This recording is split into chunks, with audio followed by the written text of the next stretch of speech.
বাংলাদেশ যেই দিকে যাচ্ছে, মানুষের পারচেসিং ক্যাপাবিলিটি যেই দিকে যাচ্ছে, বাংলাদেশে ই কমার্সের বুম হবে। আজকে থেকে 4 বছর আগে আমি আমার ইউটিউব চ্যানেলে একটা ভিডিও পাবলিশ করি, যেখানে আমি আপনাদের দেখিয়েছিলাম কিভাবে 7 দিনে 50,000 টাকা জেনারেট করা যায় শুধুমাত্র একটা এফ কমার্স বিজনেস এবং ফেসবুক অ্যাড ব্যবহার করে। এরপরে বিভিন্ন সময় আমি বিভিন্ন পাবলিক কেস স্টাডি করেছি, বাট আপনারা অনেকেই জানেন না যে এফ কমার্সের দুনিয়ায় বা কমার্সের দুনিয়ায় আমার হাতে খড়ি কিন্তু হয়েছিল 2012 সালে। 2012 সালে যখন বাংলাদেশের মানুষ অনলাইনে কেনাকাটার সাথে একদমই পরিচিত না, তখন বিকাশ, নগদ এগুলো আবিষ্কার হয় নাই, ক্যাশ অন ডেলিভারি এগুলো আসে নাই তখন ওইভাবে। ওরকম সময় আমি একটা পেট অ্যাক্সেসরিজ বিজনেস দাঁড় করাই, রান করি, 50,000 টাকা পার মান্থ রেভিনিউতে নিয়ে যাই এবং ইভেনচুয়ালি বিক্রিও করে দেই। ফাস্ট ফরওয়ার্ড তার পরের 7 বছর আমি অনেক ই কমার্স বিজনেসের সাথে জড়িত ছিলাম, যাদের অনেকগুলাকে আপনারা চেনেন, যাদের অনেকগুলো অনেক বড় হয়েছে এবং কয়েকটা আছে যেগুলোকে আপনারা হয়তো চেনেন না। আজকের এই ভিডিওতে আমার উদ্দেশ্য হলো আপনাদের সাথে 6টা স্টেপ শেয়ার করা, যে 6টা স্টেপ আপনি যদি ঠিকঠাক মতো করতে পারেন তাহলে আপনার একটা ই কমার্স বিজনেস থাকবে, যে বিজনেসটা মাসে 50,000 থেকে 1 লাখ টাকার রেভিনিউ জেনারেট করবে। ভিডিও ডিটেলে যাওয়ার আগে জাস্ট 2টা কমন সেন্স আমি আপনাদের সাথে শেয়ার করতে চাই।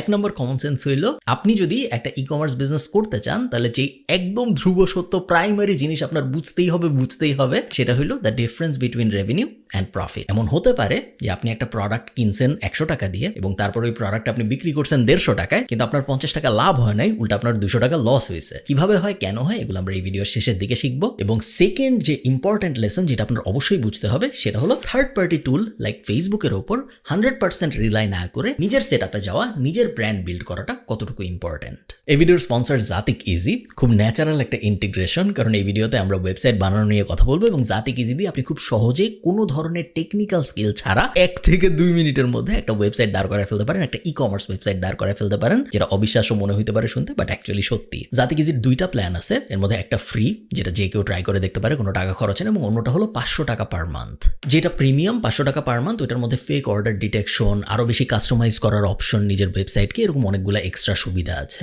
Free hosting, unlimited order, free subdomain, এই ধরনের জিনিসগুলো আপনি ফ্রি প্ল্যানটা নেন অথবা আপনি 500 টাকা পার মান্থের প্ল্যানটা নেন, আপনার জন্য অ্যাপ্লিকেবল, দুইটাই আপনি পাবেন। যেহেতু জিনিসটা ফ্রি এবং যেহেতু একটা ওয়েবসাইট বানানো বেশ হ্যাসলের একটা কাজ, স্পেশালি শুরুর দিকে, আমার মনে হয় জাতিক ইজি খুব পারফেক্ট একটা ইন্টিগ্রেশন এই ভিডিওর জন্য। কারণ এই ভিডিওটা যারা দেখবেন আমি আশা করতেছি তাদের অনেকেই ই কমার্স ওয়েবসাইট দাঁড় করাবেন, এবং আমি খুব কেয়ারফুলি চিন্তা করেই এই কথাটা বলতেছি। কারণ আপনারা যখন ই কমার্স ওয়েবসাইট এখন দাঁড় করান, বাংলাদেশে এই মুহূর্তে যেটা হয় সেটা হলো, যারা ই কমার্স ওয়েবসাইট দাঁড় করায় তারা 2টা প্ল্যাটফর্মে মেইনলি যায়, হয় তারা ওয়ার্ডপ্রেসে যায় অথবা তারা শপিফাইয়ে যায়। ওয়ার্ডপ্রেসে যারা যায় তাদের ডোমেইন হোস্টিং এর জন্য আলাদা ফি লাগে, তারপরে তাদের থিম কিনতে আলাদা ফি লাগে, প্লাস সময় যায় এবং অনেক সময় একটা ডেভেলপারকেও হায়ার করতে হয় পুরো সাইট বানানোর জন্য। শপিফাইয়ের ক্ষেত্রে ড্র্যাগ অ্যান্ড ড্রপ বা ওয়ান ক্লিক ইনস্টলেশন ব্যাপারগুলো আরেকটু ইজি, শপিফাই যেহেতু বানানোই হয়েছে ই কমার্সের জন্য। হাওয়েভার শপিফাইয়ের সবচেয়ে বড় সমস্যা হইলো শপিফাই এক্সপেন্সিভ। শপিফাইয়ের ক্ষেত্রেও আপনার থিম তো লাগবেই, বাট শপিফাইয়ের একটা সাবস্ক্রিপশন ফিও আছে, $49 বা এরকম একটা $29 শুরুর দিকে, এবং তারপর আস্তে আস্তে পারে, যেই ফিটা বাংলাদেশের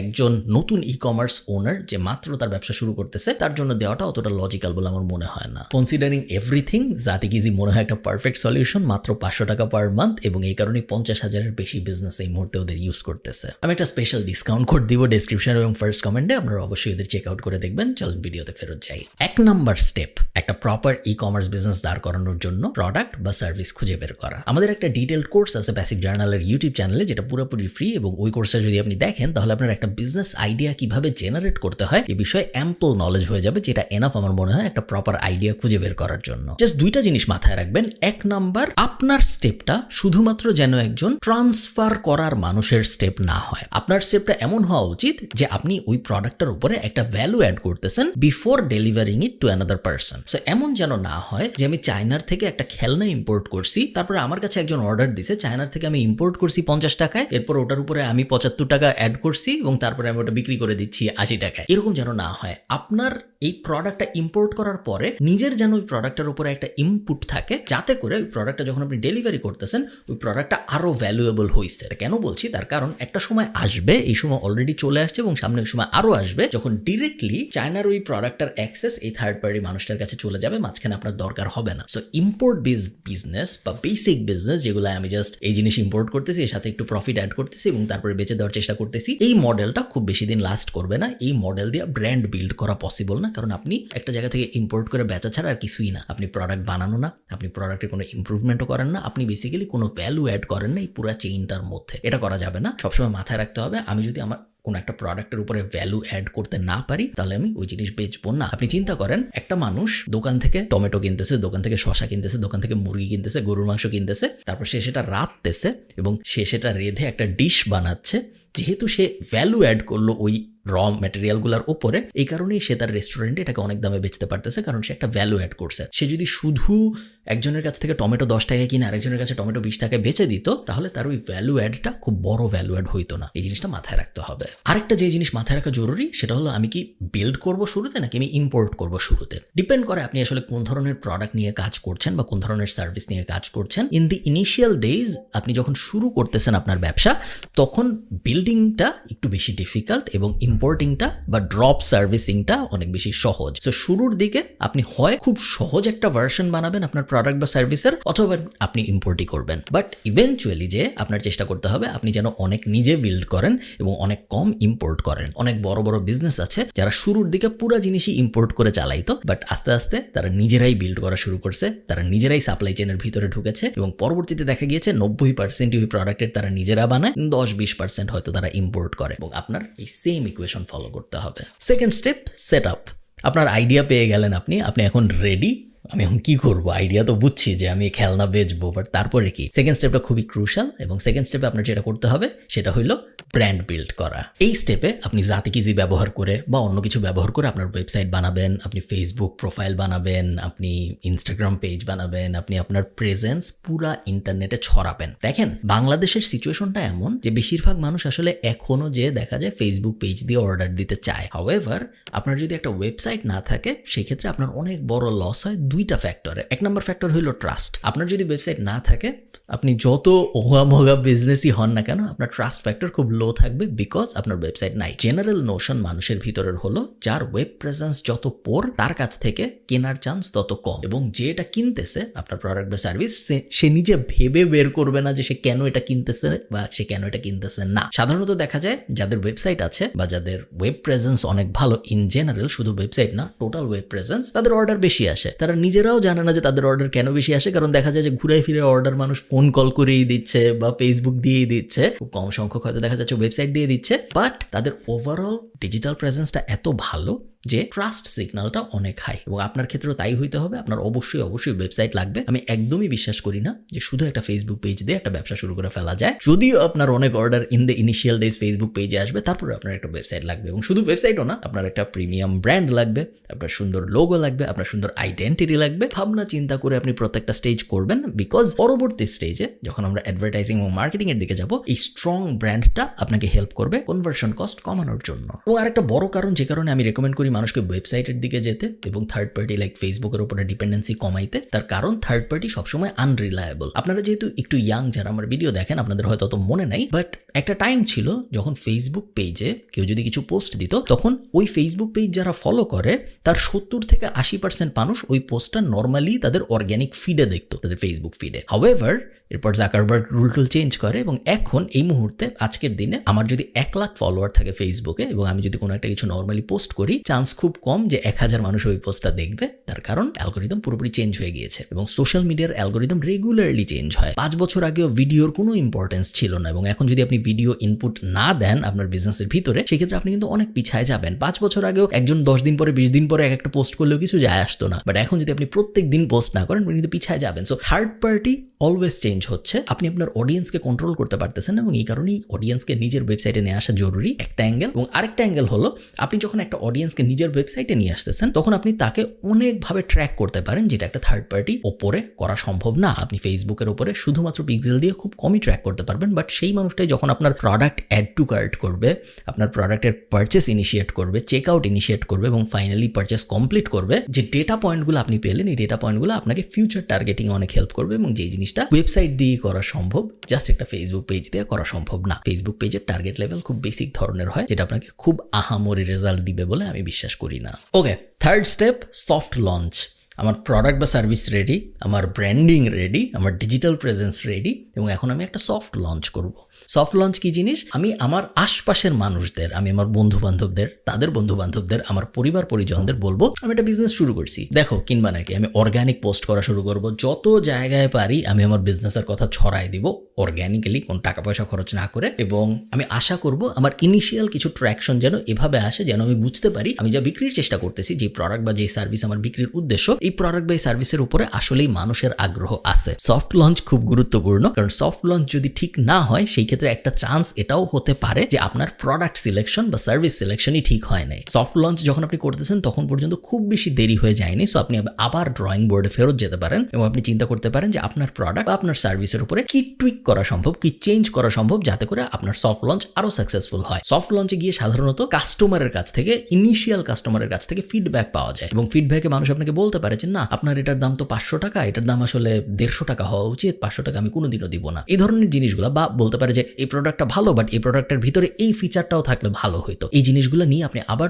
স্টেপ 1-এ চলে যাবেন, ড্রয়িং বোর্ডে চলে যাবেন, আবার প্রোডাক্টে ইমপ্রুভ করে স্টেপ 3-তে ফেরত আসবেন। সফট লঞ্চ আমি হাইলি রেকমেন্ড করি। স্টেপ 4, যখন সফট লঞ্চ ঠিকঠাক মতো কাজ করছে, ইনিশিয়াল মানুষজন পছন্দ করছে, সবাই বলতেছে ভালো আছে প্রোডাক্টটা, দু একজন হয়তো তাদের বন্ধু বান্ধবদেরও রেকমেন্ড করছে, তখন আপনি রেডি অ্যাডভার্টাইজিং এর জন্য। এইখানে একটা ব্যাপার বোঝা খুব জরুরি, সেটা হলো অ্যাড ইকুয়েশন। দেখেন, বাংলাদেশের প্রেক্ষাপটে যখন আপনি কোনো কিছু বেচতেছেন, জেনারেলি স্পিকিং, একদম ব্রডলি স্পিকিং, বেশিরভাগ e commerce business same marketing philosophy follow করে, এবং আপনাকেও আমি বলবো সেম মার্কেটিং ফিলোসফির ভিতরেই যাইতে, খুব বেশি আহামরি চেঞ্জ না আনতে। এটলিস্ট আমার অডিয়েন্স যেটা, তারা যে ধরনের প্রোডাক্ট বা সার্ভিস সিলেক্ট করবে বলে আমার মনে হয়, তাদের জন্য এই সেম মার্কেটিং প্রিন্সিপাল অ্যাপ্লিকেবল হবে বলেই আমি বিশ্বাস করি। জাস্ট দুইটা জিনিস করে সবাই। 1 নাম্বার ইনফ্লুয়েন্সার মার্কেটিং, 2 নাম্বার মেটা অ্যাড, ফেসবুক এবং ইনস্টাগ্রাম অ্যাড। আপনি যদি প্রপার ইনফ্লুয়েন্সার মার্কেটিং এবং প্রপার মেটা অ্যাড সেট করতে পারেন, আপনার প্রোডাক্ট বা সার্ভিসের জন্য আর আহামরি কিছু লাগবে বলে আমার মনে হয় না ফার্স্ট 1000 বা 5000 কাস্টমার পাইতে। প্রপার মেটা মার্কেটিং কিভাবে করতে, এটার জন্য প্যাসিভ জার্নালের একটা ফ্রি বেসিক কোর্স আছে ইউটিউব চ্যানেলে, ওটা আপনারা দেখতে পারেন। ইনফ্লুয়েন্সার মার্কেটিং নিয়ে যদি আমাদের কিছু নাই, বাট আপনারা নিজেরা রিসার্চ করে দেখতে পারবেন, আমি শিওর। এই দুইটাই এনাফ আমি বিশ্বাস করি আপনার বিজনেসকে একদম 0 থেকে 50,000 বা 1 লাখ টাকা পর্যন্ত নিয়ে যাওয়ার জন্য। যদি বাই এনি চান্স আপনি এমন কোনো প্রোডাক্ট বা সার্ভিস সিলেক্ট করে থাকেন যেটা এই ইনফ্লুয়েন্সার মার্কেটিং এবং মেটা অ্যাড দিয়ে ওই জায়গায় পৌঁছাতে পারতেছে না, চান্স খুব হাই আপনার প্রোডাক্ট বা সার্ভিসের আসলে অত ডিমান্ড নাই। কারণ বাংলাদেশের প্রেক্ষাপটে যদি কেউ তার বিজনেসকে মেটা অ্যাড দিয়ে 50,000 বা 1 লাখ টাকা পর্যন্ত নিতে না পারে মিনিমাম, তার মানে নুয়ান্স থাকতে পারে, ডিফারেন্স থাকতে পারে, বাট ব্রডলি স্পিকিং সম্ভবত ওই বিজনেস আইডিয়ার মধ্যে কোনো ঝামেলা আছে, যে কারণে সেই বেসিক টার্গেটটা হিট করতে পারতেছে না। স্টেপ 5-এই আপনার আরেকটা খুব গুরুত্বপূর্ণ জিনিস মাথায় রাখতে হবে, সেটা হলো অ্যাড ইকুয়েশন কিভাবে কাজ করে। আমি ভিডিও শুরুতেই আপনাদের বলেছিলাম যে একটা প্রোডাক্ট যদি আপনি 100 টাকায় কিনেন এবং তারপরে 150 টাকায় বেচেন, চান্স আছে আপনার আসলে 50 টাকা লাভ হয়নি, 100-150 টাকা লস হয়েছে। তার কারণ একটা প্রোডাক্ট, আমি রিয়েল লাইফ এক্সাম্পল দিই, মনে করেন আমি একটা খেলনা চায়না থেকে ইম্পোর্ট করেছি 100 টাকায় এক একটা। এখন এই 100 টাকা ইম্পোর্ট করার পরে আমার এই প্রোডাক্টটা প্রমোট করতে ফেসবুকে বা ইউটিউবে বা ইনস্টাগ্রামে বা ইনফ্লুয়েন্সার ব্যবহার করে এটলিস্ট প্রত্যেকটা প্রোডাক্ট সেলের জন্য আমার 200 থেকে 300 টাকা, $2 বা $3 আশপাশে খরচ হবে। হয়ে গেল আমার 100 টাকার প্রোডাক্ট 400 টাকা। এখন এই 400 টাকা এনাফ না, এই প্রোডাক্টটা আমি যখন ডেলিভারি দিব ওইটার জন্য আরো 60 টাকা যুক্ত হবে, এবং অনেক ক্ষেত্রে 1% ক্যাশ অন ডেলিভারি ফিও অ্যাড করে ডেলিভারি প্রোভাইডাররা। সো হয়ে গেল 440 টাকা কথার কথা, বা 460 টাকা এবং তারপরে আরো 40 টাকা। সো ধরে নেন 480-500 টাকা এরকম হয়ে গেল। তাও শেষ না, এরপরে আমার লেবার আছে, প্রোডাক্টটা প্যাক করতে হয়েছে কারো, ডেলিভারির জন্য রেডি করতে হয়েছে কারো, কেউ একজনের মেসেজে রিপ্লাই দিতে হয়েছে ফেসবুকে বসে বসে, কেউ একজনের অ্যাড বানাতে হয়েছে। তো ওই সব সময় সব যদি আমি অ্যাড করি, আরো দেখা যাবে 10-20 টাকা যুক্ত হয়ে যাবে ওই প্রোডাক্টের দামের সাথে। এর সবকিছুর বাইরে আছে আপনার সময়। আপনার সময় ইনভ্যালুয়েবল, বাট আপনি যদি আপাতত একটু ভ্যালু দিতে চান, তাহলে হয়তো আরো 20-30 টাকা প্রত্যেক প্রোডাক্টের প্রাইসের সাথে আপনার যুক্ত করতে হবে। 100 টাকার প্রোডাক্ট ছিল, সেই 100 টাকার প্রোডাক্ট আজকে এসে হয়ে গেল 450 টাকা বা 500 টাকা, জাস্ট ওভারহেডের জন্য। এখন আপনার তাহলে কি দাঁড়াইলো, ওই 100 টাকার প্রোডাক্ট তাহলে আপনার এখন বেচতে হবে 650 টাকায় বা 600 টাকায়, ওই প্রোডাক্ট থেকে কোনো ধরনের একটু প্রফিট করার জন্য। এরকম অনেক বিজনেস আমি চিনি, বড় বড় বিজনেস, নামি দামি বিজনেস, 10 লাখ টাকার বিক্রি হয়েছে, বাট ওনারের পকেটে 20,000 টাকাও নাই, কারণ সে বিজনেসটা রানই করতেছে হইলো এরকম একটা অ্যাড ইকুয়েশন না বোঝা মডেলে। এরকম অ্যাড ইকুয়েশন না বোঝা মডেলে যখন আপনি চলে যান তখন আপনার হাতে আসলে খুব বেশি অপশন থাকে না। কিছু অপশন থাকে বিজনেসে, একটা হলো আরো হাই টিকেট আইটেম খুঁজে বের করা, সেম অডিয়েন্সের কাছে আরো কিছু দামি জিনিস বিক্রির চেষ্টা করা, 1 2 অপেক্স কমানো, অপারেশন এক্সপেন্স অনেক কমায় নিয়ে আসা, হয় অটোমেশন ব্যবহার করে বা ফায়ার করে বা লিন মডেল চালায়, বাট ওগুলো আরো হাই লেভেল বিজনেস আলাপ, ওগুলো আমরা যাচ্ছি না। জাস্ট এই ব্যাপারটা মাথায় রাখবেন, অ্যাড ইকুয়েশন খুব ইম্পর্টেন্ট একটা জিনিস। আপনি প্রোডাক্ট কত টাকায় ইম্পোর্ট করতেছেন এটা খুব একটা ম্যাটার করে না, এবং এই কারণেই আমি আমার অডিয়েন্সকে সবসময় বলি আপনারা যদি ই কমার্স বিজনেসের দিকে যান চেষ্টা করেন দামি জিনিস টার্গেট করতে। ওই 100 টাকার জিনিস বা 1000 টাকার জিনিস বা 500 টাকার জিনিস কিনে এনে বেচবো, ওই মডেল আমার খুব একটা পছন্দের মডেল না, বাট হ্যাঁ এই মডেলও কাজ করে। লাস্ট সবকিছু ঠিকঠাক মতো যখন হয়েছে, এখন ব্র্যান্ড গ্রো করার সময়। ব্র্যান্ড গ্রো করার জন্য ফার্স্ট আপনার যে 100 200 500 600 1000 কাস্টমার থাকবে, এই 1000 কাস্টমার খুব ভাইটাল। আপনার ওয়ার্ড অফ মাউথের ফার্স্ট ক্লিকটাই আসবে ওখান থেকে, এবং ব্র্যান্ড গ্রো করা কিন্তু একটা লং টার্ম অ্যাক্টিভিটি। আপনার ব্র্যান্ড 6 মাসের মধ্যে গ্রো করবে না, আপনার ব্র্যান্ড 1 বছরের মধ্যে গ্রো করবে না, আস্তে আস্তে গ্রো করবে। এবং গ্রো করার ক্ষেত্রে প্রাইমারি যে জিনিসটা আপনার ফোকাস করা উচিত সেটা হলো কাস্টমার স্যাটিসফ্যাকশন। প্রফিটের দিকে শুরুর দিকে মনোযোগ দেওয়াটা খুব বেশি জরুরি বলে আমার মনে হয় না। ইনফ্যাক্ট আমি বিশ্বাস করি আপনি যদি একটা ই কমার্স বিজনেস শুরু করেন, প্রথম বছর আপনার প্রফিট নেওয়া আসলে উচিত না। অনেকে বলবে প্রথম 5 বছর উচিত না, অ্যামাজন তো বলছে প্রথম 15 বছর নেওয়া উচিত না, বাট আপনি অ্যামাজন বানাচ্ছেন না, আপনি নর্মাল একটা ই কমার্স বিজনেস বানাচ্ছেন, আপনি প্রথম 1 বছরই নিয়েন না, তাহলেই এনাফ। ওই 1 বছর যে আপনি প্রফিট নিলেন না, ওই টাকাটা কি হবে? ওই টাকাটা রিইনভেস্ট হবে কাস্টমার স্যাটিসফ্যাকশনে, কারণ এই কাস্টমারগুলাই ওয়ার্ড অফ মাউথ হিসেবে আপনাকে আরো বিজনেস এনে দিবে। দেখেন আপনি যা বেচতেছেন চান্স খুব বেশি আরো 50,000 মানুষ ওই জিনিস বেচতেছে, এবং সামনে আরো 1 লাখ মানুষ ওই জিনিস বেচবে।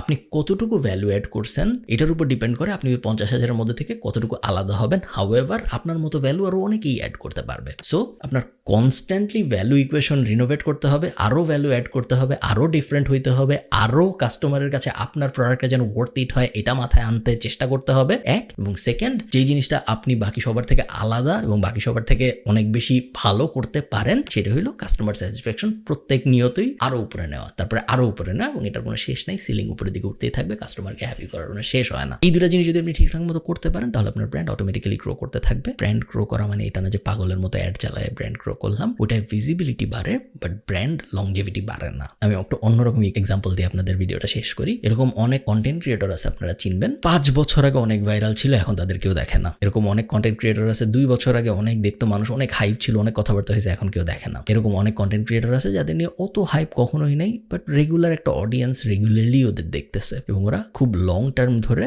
ভালো করে যাচ্ছে। আপনার হইতে হবে এই টাইপ আপনার বিজনেস নিয়ে। আপনি যদি ফার্স্ট টাইপ বা সেকেন্ড টাইপ হন, একটা হাইপ, 2টা হাইপ, একটা ভাইরাল মোমেন্ট, 2টা ভাইরাল মোমেন্ট, তাহলে আপনি আপনার ই কমার্স বিজনেসকে সাকসেসফুল করতে পারবেন না। বাংলাদেশ যেই দিকে যাচ্ছে, মানুষের পারচেসিং ক্যাপাবিলিটি যেই দিকে যাচ্ছে, বর্তমান সিচুয়েশনের কথা বলতেছি না, আগামী 15 বছরের কথা বলতেছি, বাংলাদেশে ই কমার্সের বুম হবেই। ইন্ডিয়ায় হয়েছে, নর্থ আমেরিকায় তো হয়েছেই, বাংলাদেশে না হওয়ার কোনো কারণ নাই। বাংলাদেশে আমরা অনেক অনেক অনেক অনেক D2C ব্র্যান্ড দেখতে পারবো সামনে, এবং আমি চাই আপনি এই D2C ব্র্যান্ডগুলোর জার্নিতে একজন ভিউয়ার না হয়ে একজন পার্টিসিপেন্ট হন। ভালো থাকেন সবাই, সবার সাথে আমার দেখা হবে পরের কোনো একটা ভিডিওতে। টাটা।